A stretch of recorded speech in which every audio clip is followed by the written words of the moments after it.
রব্বুল আলামিন এই জন্য কোরআনের ভিতরে বলেছেন, দুনিয়ার মানুষ, এই পৃথিবীর ভিতরে আমি আল্লাহ রব্বুল আলামিন আমার বন্ধুকে তোমাদের জন্য প্রেরণ করলাম। তিনি যেই দিন নিয়ে পৃথিবীর ভিতরে আগমন করেছেন, এই দিন নিয়ে পৃথিবীর ভিতরে আগমন করে মানুষদেরকে তিনি দ্বীনের পথে আহ্বান করেছেন। তিনি কোরআনের দিকে দাওয়াত দিয়েছেন। মানুষকে বারবার তিনি নসিহত করে করে দাওয়াত দিয়ে দিয়ে তিনি আল্লাহর একত্ববাদের পিছনে মানুষদেরকে তিনি দাওয়াত দিয়েছেন, আহ্বান করেছেন। কিন্তু নবী যখন দাওয়াত দেওয়া শুরু করেছেন, কাফের আর মুশরিক বেঈমান বেদিনরা আমার নবীর উপরে চরম পর্যায়ে তারা নির্যাতন করা শুরু করে দিল। শুধুমাত্র নবী যে দ্বীনের জন্য, ঈমানের জন্য, ইসলামের জন্য ত্যাগ করেছে তা নয়, নবীজি সাল্লাল্লাহু আলাইহি ওয়াসাল্লাম যেমনি ভাবে এই দ্বীনের জন্য, ইসলামের জন্য কুরবানি করেছেন, একইভাবে নবীজির ডাকে যারা সাড়া দিয়ে ঈমান গ্রহণ করেছে সেই সকল সাহাবীরাও ঈমানের জন্য ত্যাগ আর কুরবানির নজরানা তারা পেশ করেছে। সাহাবী তারা ঈমানের জন্য কত ত্যাগ করেছে। আরে সাহাবী কারা? সাহাবী তো হলো তারা যারা নবীকে স্বচক্ষে দেখেছে, নবীর উপরে ঈমান আনয়ন করেছে এবং সেই ঈমানের উপরে অটল থেকে পৃথিবী থেকে বিদায় নিয়েছে, তাদের নাম হলো সাহাবী। সেই সকল সাহাবীরা ঈমানের জন্য, ইসলামের জন্য, দ্বীনের জন্য কত কুরবানি পেশ করেছেন। সাহাবীদের ব্যাপারে প্রশংসা করে আল্লাহ রব্বুল আলামিন কোরআনে কারীমের ভিতরে আয়াত নাজিল করে জানিয়ে দিয়েছেন। রব্বুল আলামিন কোরআনের ভিতরে বললেন, মুহাম্মাদুর রাসূলুল্লাহি ওয়াল্লাযীনা মাআহু আশিদ্দাউ আলাল কুফফারি রুহামাউ বাইনাহুম তারাহুম রুকআন সুজ্জাদান ইয়াবতাগুনা ফাদলাম মিনাল্লাহি ওয়া রিদওয়ানা। রব্বুল আলামিন বললেন, মুহাম্মদ সাল্লাল্লাহু আলাইহি ওয়াসাল্লাম তিনি তো হলেন আল্লাহ রাব্বুল আলামিনের প্রেরিত রাসূল। ওয়াল্লাযীনা মাআহু আশিদ্দাউ আলাল কুফফারি রুহামাউ বাইনাহুম, আর মুহাম্মদ সাল্লাল্লাহু আলাইহি ওয়াসাল্লামের সাথী সঙ্গীগণ তারা কেমন ছিল? রব্বুল আলামিন তাদের গুণ বর্ণনা করে বললেন, আশিদ্দাউ আলাল কুফফার, কাফেরদের ব্যাপারে তারা অত্যন্ত কঠোর ছিল। রুহামাউ বাইনাহুম, আর পরস্পরে ইমানদারে তারা ভ্রাতৃত্ব বন্ধনের ভিতরে ছিল, পরস্পর তারা হৃদ্যতাপূর্ণ ছিল, পরস্পরে তারা আন্তরিকতাপূর্ণ সম্পর্ক ছিল। কিন্তু সাহাবীরা কাফেরদের ব্যাপারে অত্যন্ত কঠোর ছিল। রব্বুল আলামিন বললেন, তোমরা তাদেরকে কিভাবে চিনবা? তোমরা তাদের দিকে যখন তাকাবা তখন দেখতে পাবা তারা রুকু আর সিজদা করতে করতে কপালের ভিতরে তারা সিজদার দাগ ফালিয়ে দিয়েছে। আর যখন তুমি তাদেরকে দেখতে পাবা রুকু আর সিজদা করে করে তারা আল্লাহ রাব্বুল আলামিনের সান্নিধ্য, রেজামন্দি তারা তালাশ করতে থাকে, এরাই তো হলো সাহাবা। এই সাহাবীদের ব্যাপারে আল্লাহ তাআলা কেনই বা প্রশংসা করবে না?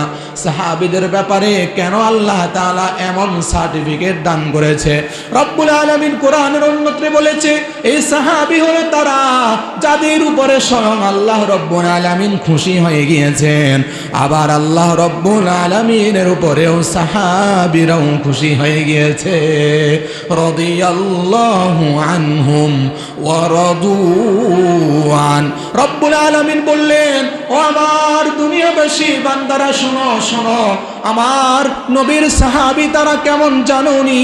আল্লাহ নবী, বিশ্ব নবী রহমাতুল লিল আলামিন সাহাবীদের ব্যাপারে বললেন, আসহাবী কান নুজুম, আমার সাহাবী তো হলো তারা, দুনিয়ার মানুষেরা, এই পৃথিবীর ভিতরে লক্ষ কোটি মানুষ রয়েছে।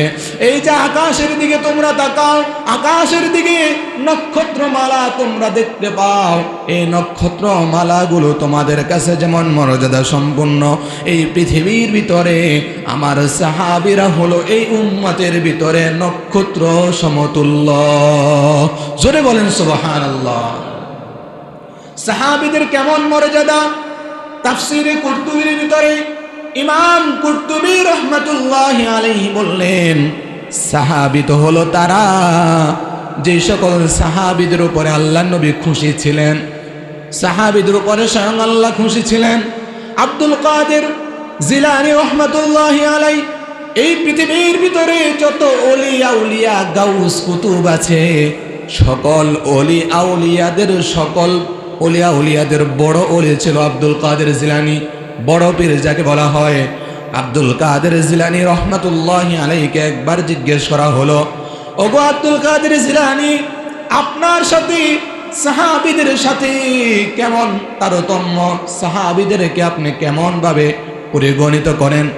আব্দুল কাদের জিলানী রাহমাতুল্লাহি আলাইহি বললেন, ও দুনিয়ার মানুষ শোনো শোনো, আমি আব্দুল কাদের জিলানী সাহাবী তো বহু দূরে থাক, আমার নবীর সাহাবী যারা নবীদের সঙ্গে যুদ্ধের ময়দানে গিয়ে জিহাদ করেছে, যুদ্ধের ময়দানে যাওয়ার সময় তারা ঘোড়ার উপরে সওয়ার হয়েছে, ঘোড়ার উপরে সওয়ার হয়ে তারা জিহাদের ময়দানে তারা আগমন করেছে।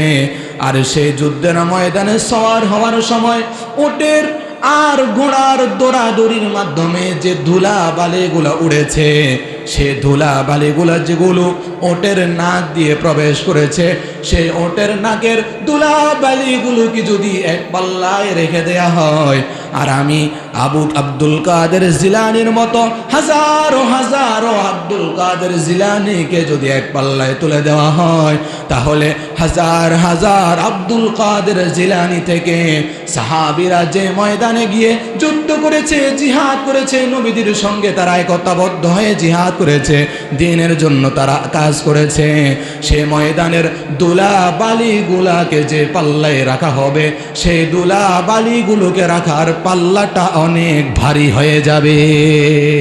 সুবহানাল্লাহ। সাহাবীদের কেমন মর্যাদা, এই সাহাবীরা দ্বীনের জন্য, ইসলামের জন্য কেমন ত্যাগ করেছে।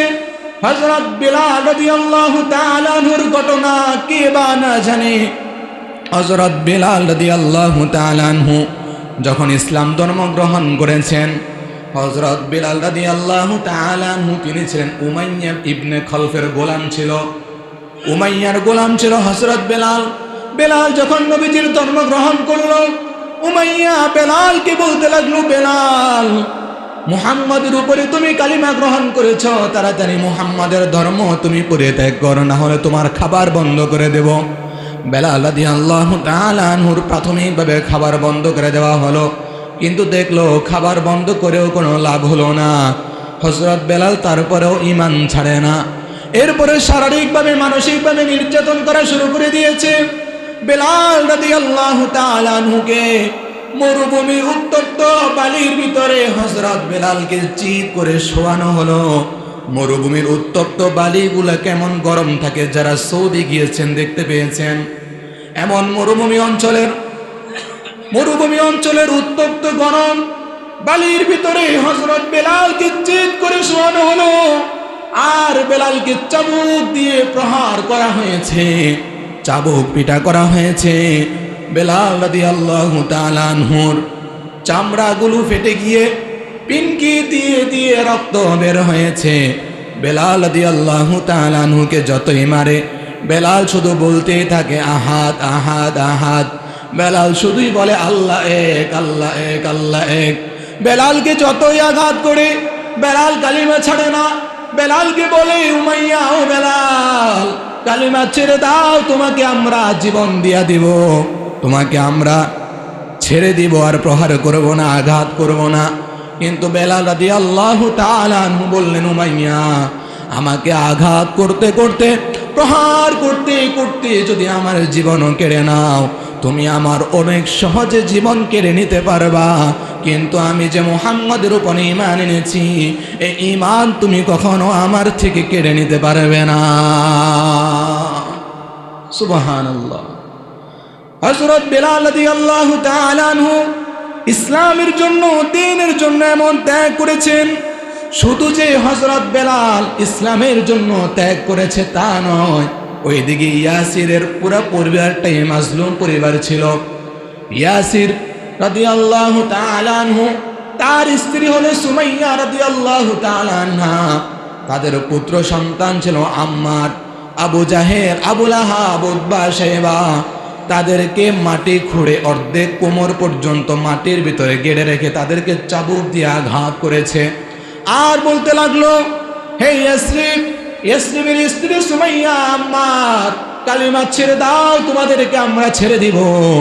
কিন্তু তারা একবারের জন্য কালিমা ছাড়ে নাই। ইয়াসির ছিল অত্যন্ত বয়োজ্যেষ্ঠ সাহাবী। ইয়াসিরের স্ত্রী সুমাইয়া রাদিয়াল্লাহু তাআলা আনহাকে আবু জাহেল বলতে লাগলো, ও সুমাইয়া, তুমি তো মহিলা মানুষ, মুহাম্মাদের ধর্ম তুমি গ্রহণ করেছ, তাড়াতাড়ি তুমি মুহাম্মাদের ধর্ম ছেড়ে দাও, তাহলে আমরা তোমাকে প্রাণ ভিক্ষা দিব, তোমাকে আমরা ছেড়ে দিব।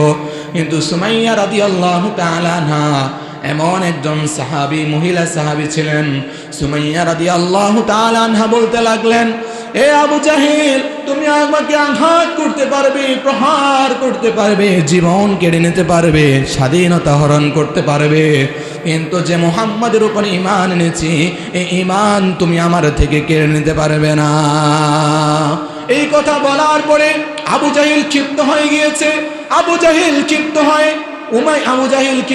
সুমাইয়া রাদিয়াল্লাহু তাআলা আনহার লজ্জাস্থানে বর্ষা নিক্ষেপ করে সুমাইয়া রাদিয়াল্লাহু তাআলা আনহাকে শহীদ করে দিয়েছে। এই মুসলমানের জন্য, ইসলামের জন্য, দ্বীনের জন্য সর্বপ্রথম সুমাইয়া রাদিয়াল্লাহু তাআলা আনহা জান দিয়েছে। সাহাবায়ে কেরাম জান দিয়েছে ইসলামের জন্য, সাহাবায়ে কেরাম রক্ত দিয়েছেন ইসলামের জন্য, সাহাবায়ে কেরাম জীবন দিয়েছেন ইসলামের জন্য।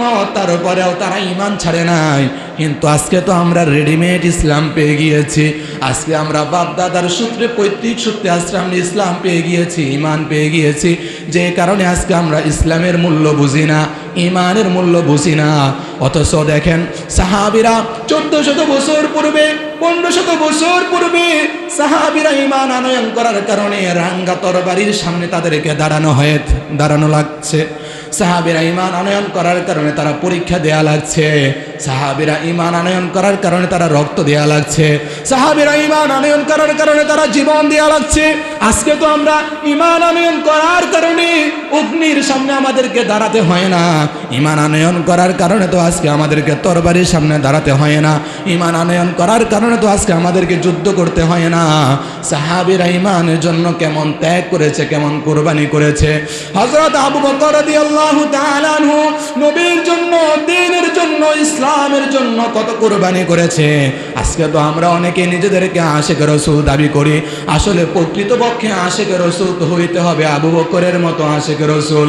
আবু বকর সিদ্দিক আকবর, আবু বকর রাদিয়াল্লাহু তাআলা আনহু একবার আল্লাহর নবী, বিশ্ব নবী, রাহমাতে আলম নবী আবু বকরকে ডাক দিয়ে বললেন, আবু বকর, আল্লাহ তাআলার পক্ষ থেকে আমার কাছে ঘোষণা এসেছে, এ মক্কার জমিনে কালিমার দাওয়াত দিতেছি। কাফেররা তো আমাদের কথা শুনে না। কাফেররা আমাদের উপরে নির্যাতন করে শুরু করে দিয়েছে। জুলুমের স্টিম রোলার তারা চালাচ্ছে। মনে হয় এই মক্কার জমিনে আমাদেরকে আর থাকা যাবে না। আল্লাহ তাআলার পক্ষ থেকে ঘোষণা আসতে পারে, হয়তো হিজরত করে মদিনায় চলে যেতে হবে। ও আবু বকর, মদিনায় হিজরত করে আমরা মক্কা ছেড়ে চলে যাব, আর মদিনার সফর সঙ্গী হবেন আপনি আবু বকর। আবু বকর রাদিয়াল্লাহু তাআলা আনহুকে বহুদিন আগে নবীজি কথা বলেছেন যে রাত্রে আল্লাহ নবী, বিশ্ব নবী রহমাতুল লিল আলামিন মক্কা ছেড়ে হিজরত করার জন্য ঘর থেকে বের হলেন। যখন আবু বকর রাদিয়াল্লাহু তাআলা আনহুর বাড়িতে গেলেন, আবু বকর রাদিয়াল্লাহু তাআলা আনহুর বাড়িতে গিয়ে নবীজি আস্তে করে ডাক দিলেন, আবু বকর। আস্তে করে ডাক দেওয়া মাত্র সঙ্গে সঙ্গে আবু বকর রাদিয়াল্লাহু তাআলা আনহু লাব্বাইক ওয়া সাদাইক ইয়া রাসূলুল্লাহ বলে দরজা খুলে দিয়েছে। চিৎকার করে বলেন, আল্লাহু আকবার। চিন্তা করে দেখেন, গভীর রাত্রে মানুষ সজাগ থাকে না ঘুমায়? আরো জোরে বলেন, সজাগ থাকে না ঘুমায়? ঘুমায়। গভীর রাতে নবীজি আবু বকরের বাড়িতে গেলেন, আর আবু বকরকে আস্তে করে ডাক দিয়েছেন। আবু বকর, সঙ্গে সঙ্গে আবু বকর দরজা খুলে দিয়েছে। নবীজি আশ্চর্যান্বিত হয়ে গেলেন। নবীজি আবু বকরকে ডাক দিয়ে বললেন, আবু বকর, আপনি কি ঘুমান নাই? আবু বকর রাদিয়াল্লাহু তাআলা আনহু নবীজিকে ডাক দিয়ে বললেন, ইয়া রাসূলুল্লাহ, ইয়া হাবিবাল্লাহ, ওগো নবীজি, আজ থেকে 2-3 মাস আগে আপনি আমাকে বলেছেন আপনার সঙ্গে হিজরতের সফর সঙ্গী হওয়া লাগবে। ওগো নবীজি, দিনের বেলায় তো আমি আপনার সাথে থাকি, আর রাতের বেলা যখন আমি বাসায় আসি, বাড়িতে আসি ঘুমানোর জন্য, নবীজি তখন আমার চিন্তা হয় আর ভয় হয়, আমি আবু বকর যদি শান্তি মতো ঘুমায়া যায়, আর আমার নবী কাফের মুশরিক বেঈমান বিদীর্ণ আমার নবীকে আঘাত করার জন্য তারা নবীকে খুঁজতে থাকবে, আর নবীজি আমার ঘরের সামনে এসে আমাকে ডাক দিবে, আর আমি যদি উঠতে দেরি হয়ে যায় তাহলে তো নবীর সঙ্গে বেয়াদবি হয়ে যায়। ওগো আল্লাহর রাসূল, যেদিন আপনি আমাকে বলেছেন আপনার সঙ্গে হিজরতের সাথী হওয়া লাগবে, সেই দিনের পর থেকে আমি আবু বকর আর কোনোদিন বিছানার সঙ্গে পিঠ লাগিয়ে আমি ঘুমাই নাই। আশিক রাসূল কাকে বলে? নবীর আশিক কাকে বলে? বহুদিন পূর্বে নবীজি আবু বকরকে বললেন, আবু বকর, আপনি আমার হিজরতের সাথী হবেন। কে পারবে? কয়দিন না ঘুমিয়ে থাকা যায়? কে পারবে বলে? আবু বকর রাদিয়াল্লাহু তাআলা আনহু মাসকে মাস বিছানার সাথে পিঠ লাগিয়ে ঘুমান নাই। এমন আবু বকর রাদিয়াল্লাহু তাআলা আনহু তিনি দরজার সাথে হেলান দিয়ে তিনি দাঁড়িয়ে থাকতেন, চোখ লাগলে সেখানে তিনি আস্তে ঘুমায়া পড়তেন, যাতে করে নবীজি আসলে তিনি সঙ্গে সঙ্গে দরজা খুলে দিতে পারে। আবু বকর রাদিয়াল্লাহু তাআলা আনহু নবীজিকে কেমন ভালোবেসেছেন! ও মুসলমান, ভালো করে মনের কান দিয়ে কথাগুলো শুনেন। আবু বকর রাদিয়াল্লাহু তাআলা আনহু নবীজিকে নিয়ে যখন হিজরতের রাত্রিতে হাঁটা আরম্ভ করলো, আল্লাহ নবী বিশ্ব নবী রাহমাতুল লিল আলামিন মক্কার অলি দিয়ে হাঁটা আরম্ভ করলো। আবু বকর একবার নবীর ডানে যায়, একবার বামে যায়, একবার সামনে যায়, একবার পিছনে যায়। আল্লাহ নবী আবু বকরকে ডাক দিয়ে বললেন, ও আবু বকর, কেন আপনি এমন করেন? কেনই বা আপনি ডানে যান? কেনই বা আপনি বামে যান? কেনই বা আবার আপনি সামনে যান? কেনই বা আপনি পিছনে যান? কিছুই তো বুঝি না। আবু বকর তখন ডাক দিয়ে বললেন, ওগো আল্লাহর রাসূল, আমি যখন ডানে যাই তখন আমার ভয় হয়, না জানি কাফেররা বাম দিক থেকে আপনাকে আক্রমণ করে বসে। আবার আমি ছুটে বামে যাই, যখন আমি বামে যাই ভয় হয়, না জানি কাফেররা আমার নবীকে ডান দিক দিয়ে আক্রমণ করে। ওগো আল্লাহর নবী, যখন আমি ডান বামে ছুটাছুটি করি ভয় হয়, না জানি সামন দিক দিয়ে আমার নবীকে আক্রমণ করে বসে। এই কারণে আমি সামন দিকে যাই। আবার আমার ভয় হয়, না জানি পিছন থেকে শত্রুরা আমার নবীকে আক্রমণ করে। ওগো আল্লাহর রাসূল, আমি আবু বকর বেঁচে থাকবো আর আপনাকে শত্রুরা আক্রমণ করবে তা হতে পারে না। আমি আবু বকর যতদিন বেঁচে থাকবো, আপনাকে যদি আঘাত করতে হয়, প্রথম আঘাত আমি আবু বকরের বুকে পেতে নেব। আমি আবু বকর বেঁচে থাকতে আপনাকে আঘাত করতে পারবে না। আবু বকর রাদিয়াল্লাহু তাআলা আনহু এইভাবে ছটফট করতেছিলেন, আর আল্লাহর নবী আবু বকর রাদিয়াল্লাহু তাআলা আনহুকে ডাক দিয়ে বললেন, ও আবু বকর, আজকের এই হিজরতের রাতে দেখে দেওয়ার মতো আমার কাছে কিছুই নাই। তবে আবু বকর শুনেন, আপনার সঙ্গে আমার এই হিজরতের সফর শুরু হয়েছে। আমাদের এই সফর মদিনায় গিয়ে শেষ হবে না, আমাদের এই সফর শেষ হবে খোদার জান্নাতে গিয়ে। চিৎকার করে বলেন সুবহানাল্লাহ। আবু বকর রাদিয়াল্লাহু তাআলা আনহু কেমন কুরবানি করেছেন! ও মুসলমান, ও আমার মুরব্বী বাবারা, যুবক ভাইয়েরা, কথাগুলো মনের কান দিয়ে শোনেন। আল্লাহ নবীর জন্য আবু বকর কেমন কুরবানি করেছেন!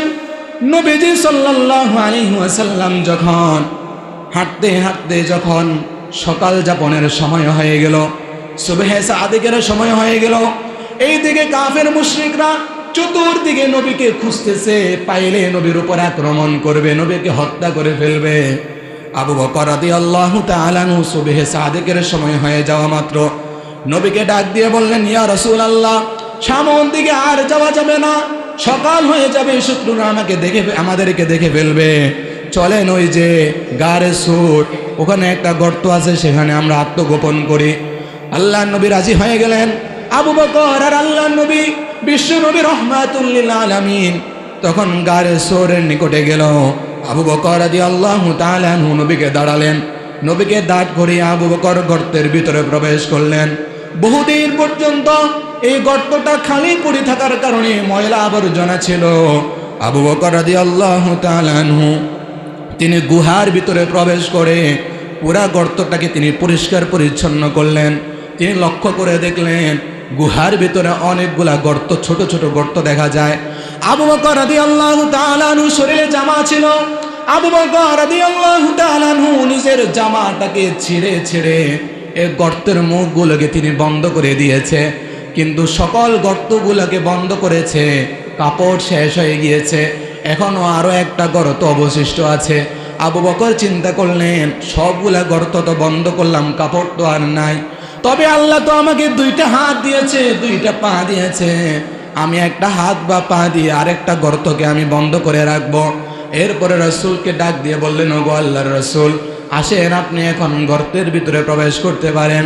আল্লাহ নবী গুহার ভিতরে প্রবেশ করলেন। নবীজি সারা রাত হেঁটে হেঁটে ক্লান্ত হয়ে গিয়েছে। নবীজি আবু বকরকে ডাক দিয়ে বললেন, আবু বকর, সারা রাত হেঁটে হেঁটে ক্লান্ত হয়ে গিয়েছি, আপনি একটু হেলান দিয়ে বসেন, আপনার উরুর উপরে মাথা রেখে আমি একটু আরাম ফরমাইব। এরপরে আবু বকর রাদিয়াল্লাহু তাআলা আনহুর উরুর উপরে মাথা রেখে নবীজি সাল্লাল্লাহু আলাইহি ওয়াসাল্লাম ঘুমিয়ে যান। আল্লাহ নবী বিশ্ব নবী রহমাতুল লিল আলামিন ঘুমায়া যায়। ওইদিকে আবু বকর সকল গর্তগুলোকে বন্ধ করে দিয়েছে। যে একটা গর্ত অবশিষ্ট ছিল সে গর্তের ভিতরে একটা পা দিয়ে ডেকে রেখেছে। আল্লাহর কি কুদরত! ওই গর্তের ভিতরে বহু বছর আগ থেকে একটা সাপ অপেক্ষা করতেছিল। বহু বছর পূর্বে একটা পাদ্রীর কাছ থেকে শুনেছে আখিরি জামানার পয়গম্বর মুহাম্মদুর রাসূলুল্লাহ সাল্লাল্লাহু আলাইহি ওয়াসাল্লাম হিজরতের সফরে গারে সোরের ভিতরে এসে আত্মগোপন করবে। এই কারণে বহু বছর পর্যন্ত সাপটা এখানে অপেক্ষা করতেছিল নবীকে দেখার জন্য।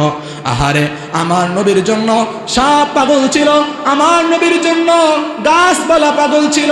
আমার নবী যখন রাস্তা দিয়ে হেঁটে যায়, আকাশের খণ্ড মেঘমালা নবীর মাথার উপরে ছায়া দিয়েছে। আমার নবী যখন মরা গাছের নিচে বসে, আমার নবীর রহমতের কারণে মরা গাছটাকেও জীবিত করে দেন যিনি। গলার আওয়াজ বড় করে বলেন, তিনি কে?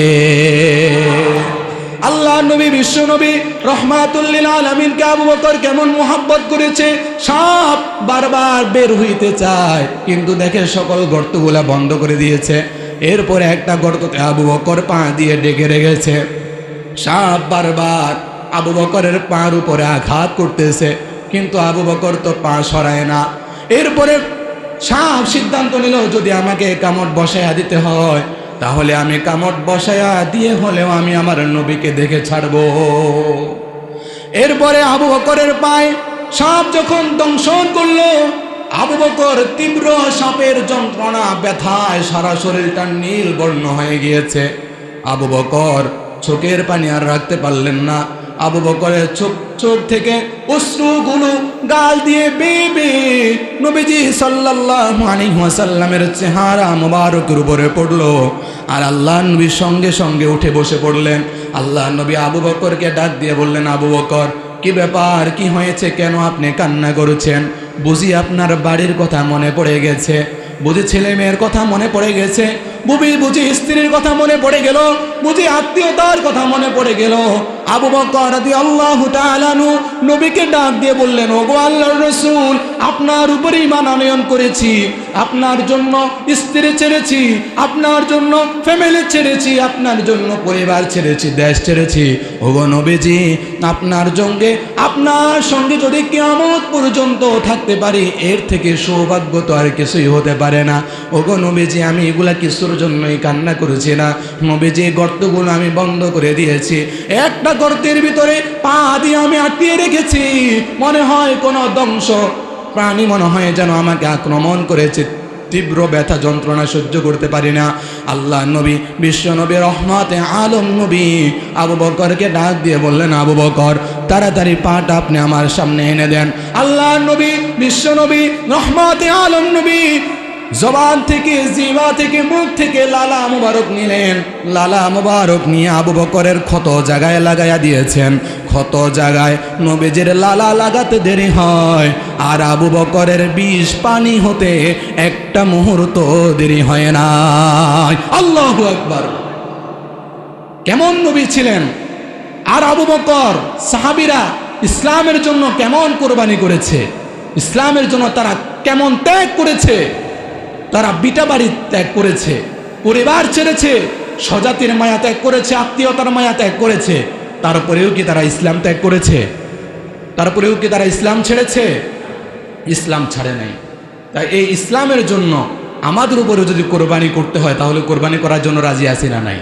কারা কারা রাজি আছি? আল্লাহ তাআলা আমাদের সকলকে ইসলামের জন্য, দ্বীনের জন্য কবুল করেন। হাত নামাই। আচ্ছা বলেন তো, আমাদেরকে রিজিক দেন যিনি, তিনি কে? আমাদেরকে খাওয়ান কে? আমাদেরকে হায়াত দিয়েছেন কে? আবার মৃত্যু হয়ে যাওয়ার পরে আমরা যারা ঈমানদার, আমাদেরকে জান্নাত দিয়ে সৌভাগ্যশীল করবেন যিনি, তিনি কে? রব্বুল আলামিন। তিনি তো হলেন এমন খোদা, তিনি তো হলেন এমন মালিক যিনি সকল ক্ষমতার অধিকারী, সকল কিছুর মালিক। তিনি রিজিক দান করেন। আপনারা কষ্ট পাচ্ছেন? হয়তো একটু সময় বেশি হচ্ছে, ছেড়ে দিব। 2-1 মিনিট হয়তো একটু লেট হয়, আপনাদের কাছ থেকে অনুমতি নিয়ে নিচ্ছি। কি বলেন? 2-1 মিনিট দেরি হলে সমস্যা নেই তো? আল্লাহ নবী, বিশ্ব নবী, রাহমাতুল লিল আলামিন, তিনি তো এমন নবী। আর আল্লাহ রব্বুল আলামিন তিনি তো হলেন এমন রব যিনি আমাদেরকে রিজিক দান করেন, যিনি আমাদেরকে সকল কিছু দেন। আর আমরাও তো একমাত্র আল্লাহ রব্বুল আলামিনের ইবাদত করি। আল্লাহ রব্বুল আলামিন কোরআনের ভিতরে বললেন, ইন্না সলাতি ওয়া নুসুকি ওয়া মাহইয়ায়া ওয়া মামাতি লিল্লাহি রাব্বিল আলামিন। আমার নামাজ, আমার রোজা, আমার কুরবানি, আমার বেঁচে থাকা, আমার মরে যাওয়া, আমার জীবনের সকল কিছু হবে একজনের জন্য। বলেন তিনি কে? তাহলে আমাদেরকে খাওয়ান যিনি, তিনি কে? আলহামদুলিমান কদ্দার খায়রান ওয়া খাবালা, আলহামদুলিমান কদ্দার খায়রান ওয়া খাবালা, ওয়াশ-শুকরু লিমান সাওয়ারা হুসনান ওয়া জামালা, ওয়াশ-শুকরু লিমান সাওয়ারা হুসনান ওয়া জামালা, লা জিদ্দা ওয়ালা নিদ্দা ওয়ালা হাদ্দা লিমাওলা, লা জিদ্দা ওয়ালা নিদ্দা ওয়ালা হাদ্দা লিমাওলা, আল-আনা কামা কানা ওয়া লাম ইয়ালকা যাওয়ালা, আল-আনা কামা কানা ওয়া লাম ইয়ালকা যাওয়ালা, লা ক্বাবলা ওয়ালা বা'দা ওয়ালা ওয়াক্তা জামানা, লা হাজিবা ওয়ালা মানিআ লিল্লাহি তাআলা, ফারদুন সামাদুন আন সিফাতিল খালকি বারিউন, রব্বুন আযালিয়ুন খালাকাল খালকা কামালা, রব্বুন আযালিয়ুন খালাকাল খালকা কামালা। একবার চিৎকার মেরে বলা যাবে কি আল্লাহু আকবার? তাহলে বলেন তো, আমার আল্লাহ পারেন কি পারে না? আল্লাহ তাআলা আমাদেরকে সকল কিছু দেন। সাহাবায়ে কেরাম দ্বীনের জন্য কোরবানি করেছে, আমরাও কোরবানি করব দ্বীনের জন্য। দ্বীনের জন্য আমাদের তো কোনো কোরবানি করা লাগে না, ইসলাম পেয়ে গিয়েছি অনেক সহজেই। তাই এই ঈমানকে আমাদেরকে ধরে রাখতে হবে মৃত্যু পর্যন্ত। ঈমান ধ্বংস হয় এমন কোনো কাজ করা যাবে না। ঈমান ধ্বংস হয়ে যায় এমন কোনো কাজ করা যাবে না। একজন মানুষের জন্য, একজন ঈমানদারের জন্য সবথেকে বড় বদৌলত নিয়ামতের নাম হচ্ছে ঈমান। একজন মানুষের জন্য ঈমানের চাইতে বড় নিয়ামত আর কিছুই হতে পারে না। তাই আল্লাহ সুবহানাহু ওয়া তাআলা আমাদের সকলকে ঈমানের নিয়ামতকে মৃত্যু পর্যন্ত ধরে রেখে ঈমানের সাথে মৃত্যুবরণ করে পৃথিবী থেকে বিদায় নিয়ে খোদার জান্নাতের বাসিন্দা হওয়ার তৌফিক দান করেন। বলেন আমিন। ওয়া আখিরু দাওয়ানা আলহামদুলিল্লাহি রাব্বিল আলামিন।